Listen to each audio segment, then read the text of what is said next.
सुस्ताबाट स्थानीयले लखेटे भारतीय प्रहरी हतियारसहित छिरेका थिए नेपाल। प्रधानमन्त्री बालेन्द्र शाह कहिले टुङ्गिन्छ सीमा विवाद? प्रश्नै प्रश्न।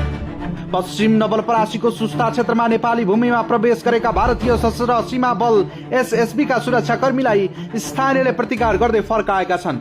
हतियारसहित सीमा पार गरेर निर्माणाधीन तटबन्ध क्षेत्रमा पुगेका भारतीय सुरक्षाकर्मीले काम रोक्न दबाब दिएपछि स्थानीयहरू विरोधमा उत्रिएका थिए। स्थानीयको प्रतिकारपछि केही समय तनावपूर्ण अवस्था बनेको थियो भने भारतीय टोली फर्किएको सुस्ता बचाउ अभियानका प्रवक्ता रविन्द्र जयसिलवालले बताएका छन्।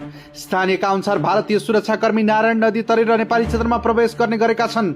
उनीहरूले निर्माणाधीन तटबन्धको काम रोक्न बारम्बार दबाब दिएका छन्।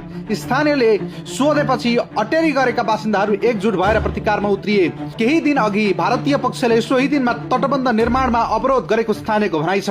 सुस्ता गाउँपालिका 5 मा नारायणी नदीको कटानबाट बस्ती जोगाउन करिब 14 करोड रुपियाँको लागतमा तटबन्ध निर्माण भइरहेको छ। ऊर्जा जलस्रोत तथा सिंचाई मन्त्रालय अन्तर्गत सञ्चालन भइरहेको परियोजनाको अधिकांश काम सम्पन्न भइसकेको अवस्थामा भारतीय पक्षले अवरोध गरेको जनप्रतिनिधि बताउँछन्।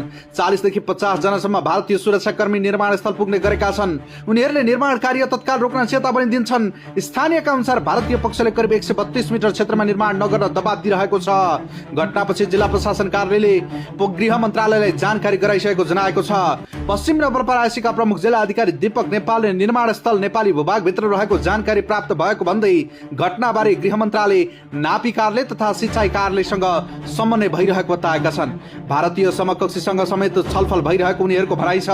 सुस्तामा देखिएको पछिल्लो तनावलाई प्रधानमन्त्री बालेन्द्र शाहले हालै संसदमा दिएको सीमा विवाद सम्बन्धी अभिव्यक्तिसँग जोडेर पनि हेरिएको छ। प्रतिनिधि सभाको प्रश्नोत्तर कार्यक्रममा प्रधानमन्त्री शाहले भारतले मात्र नभई नेपालले पनि कतिपय स्थानमा भारतीय भूमि अतिक्रमण गरेको हुन सक्ने आशयको अभिव्यक्ति दिएका थिए। साथै ऐतिहासिक पृष्ठभूमिमा बेलायतको भूमिका बारे पनि चर्चा गरेका थिए। उक्त अभिव्यक्तिपछि संसद भित्र र बाहिर व्यापक बहस सुरु भएको छ।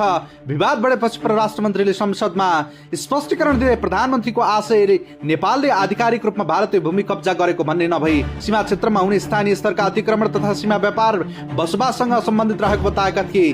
साथै नेपाल भारत सीमा विवाद पूर्ण रूपमा द्विपक्षीय विषय भएको र कूटनीतिक सीमा समाधान खोजिने सरकारी अडान दोहोऱ्याएको थियो। ऐतिहासिक रूपमा सुस्ता नेपाल भारत सीमा क्षेत्रको सबैभन्दा ऐतिहासिक क्षेत्र मध्ये एक मानिन्छ। नारायणी नदीले पटक पटक धार परिवर्तन गर्दा सीमा रेखा निर्धारण जटिल बन्दै गएको छ। स्थानीयका अनुसार 2030 साल अघि करिब 75,000 हेक्टर क्षेत्रफल रहेको सुस्ता अहिले झण्डै 7,000 हेक्टरमा सीमित भएको छ। सीमा स्तम्भको अभाव र नदी कटानका कारण नेपाली भूमि क्रमशः खुम्चिँदै गएको उनीहरूको गुनासो छ। 2022 सालमा तत्कालीन सरकारले सीमा सुरक्षाका लागि पूर्व सैनिक सहित सयौं परिवारलाई सुस्तामा बसोबास गराएको थियो। त्यस यता विभिन्न समयमा भारतीय पक्षबाट अवरोध र अतिक्रमणको प्रयास हुँदै आएको